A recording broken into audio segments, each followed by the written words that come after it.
Good morning, everyone. We're continuing here in the Laws of KASHRUS by Rabbi Yamin Forst, and he has another dimension of what we've been speaking about. Achilas basar achar ma'chali chalav, eating meat after you have milk or dairy products.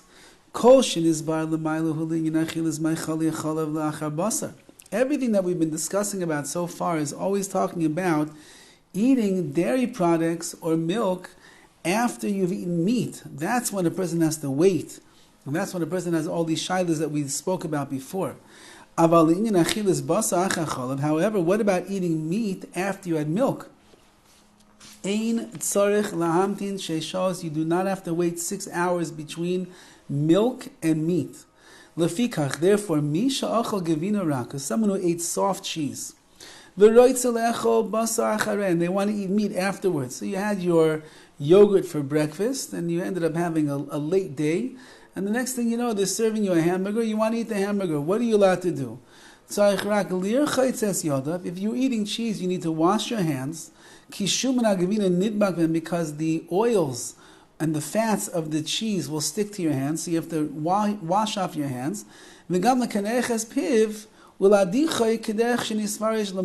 to just rinse out your mouth as well to make sure that there's no cheese that's inside of there. We have to take a drink. Maybe we said before, take a little bit of bread or a cracker, something to be able to make sure that the flavoring and the whatever mamashas, whatever parts of the cheese are in your mouth will end up being taken up by that. But that's it. Misha shasa chalav says piv, and if you drank milk, that's if you had cheese. Cheese is a little bit stronger, it's a little heavier, thicker, denser. But if you just drank some milk, first of all, you don't have to wash your hands because no fats of the cheese stuck to your hand. You don't even have to rinse out your mouth so well.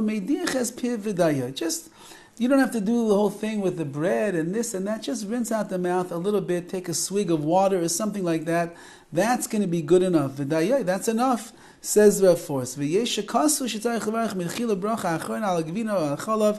are those who say, though, that it's befitting that if you're having milk and then you're going to eat meat afterwards, you should say the bracha achreina, say the after blessing on the dairy meal or the milk meal that you had first, and then you can engage yourself or indulge yourself in the fleishig, in the meal that you're going to, of the meat that you're going to have afterwards. Yesh noigim, and there are those who are accustomed. There are those who say you shouldn't eat the meat right away after you rinse out your mouth. Rather, you should wait a half an hour between eating milk and eating meat. Again, from meat to milk, we have to wait 6 hours. From milk to meat, so really, mi'ikar adin, which means according to the letter of the law, you could eat the milk, rinse out your mouth, and eat meat immediately. But there are those that are machmer, that have a stringency, that they will wait at least a half an hour before they're going to eat meat after they had milk. Now, all of that is with regular milk and regular soft type of cheeses. However, misha ochel gvina kasha, if somebody eats very hard cheese, hainu gvina yeshana bas shisha chadashim, that is a cheese that has been aged a minimal of 6 months. In that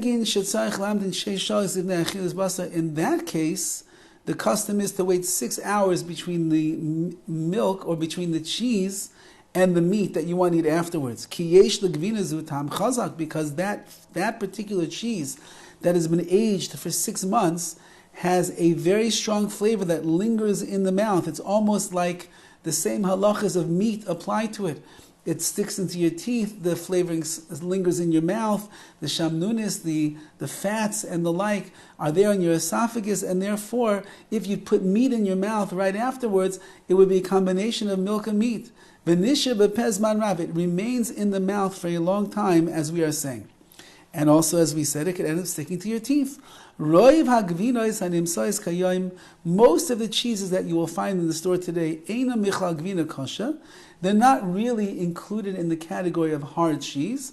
Milvad hagvinois ha-shvarzirois, which means Swiss cheese, v'hadoimaslan, and similarly, if you knew you had a cheese that was aged for 6 months and it's a very strong flavor, like, for example, Swiss cheese often is, Parmesan cheese often is. Sometimes you can get, now they're bringing in all these fancy aged cheeses from different parts of the world. So the cheddar cheeses and the Gouda cheeses, you have to take a look and see what it says on there, if it's aged for 6 months or more. So then when you eat that cheese, you're going to have to wait 6 hours before you eat meat. Sheyeshlan shuman rav, there's a lot of fat and oil that's in those cheeses. V'tam chazak, and it's a very strong flavor as well, which again, like we said, lingers in the mouth, and therefore you're going to have to wait appropriately between the milk, the cheese, and the meat that you want to eat afterwards. Have a wonderful day.